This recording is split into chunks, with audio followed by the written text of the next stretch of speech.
Praise the lord.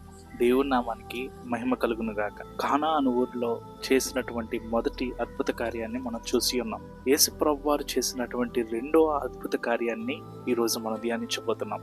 యోహాను సువార్త 4వ అధ్యాయము 46వ వచనం నుండి 54వ వచనం వరకు మనం చూసినట్లయితే, కపెర్నహూములో ఉన్నటువంటి ఒక ప్రధాని కుమారుడికి చావనై ఉన్నాడు అని తెలిసి తన తండ్రి కుమిలిపోతూ యేసు ప్రభువారు ఎక్కడున్నాడో అని తెలుసుకోవడానికి ప్రయత్నం చేశాడు.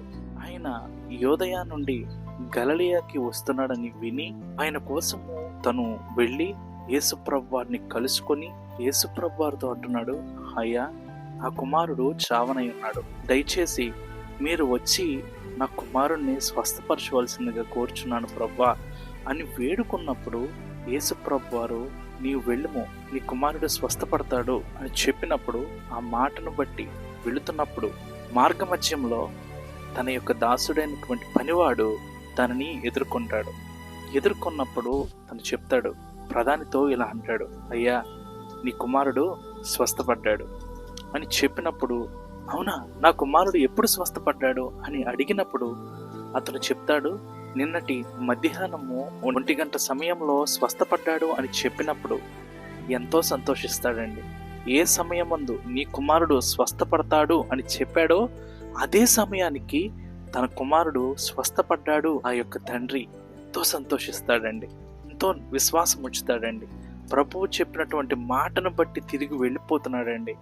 తను అద్భుతాన్ని తన జీవితంలో చూశాడండి. చూసారా ప్రియమైన వారలారా, యేసు ప్రభువారు చెప్పినటువంటి మాట మాత్రము మనం విన్నట్లయితే, యేసు ప్రభువారు చెప్పినటువంటి మాటను మనం వినగలిగితే మన జీవితంలో అద్భుతాలను చూస్తాం. ఎట్లా వినాలి అని అనుకుంటున్నారా? మన ప్రార్థన చేత, వాక్యము చేత ఆయన మనతో మాట్లాడతారు. ఆ మాటను బట్టి మనము ముందుకు సాగినట్లయితే ఖచ్చితంగా మనం అద్భుతాలను మన జీవితంలో చూస్తాం. అట్లాగే ఆయన వారలారా మనం చూస్తే అతడును అతని ఇంటి వారందరూ కూడా యేసు ప్రభు వారి మీద నమ్మకం ఉంచారండి.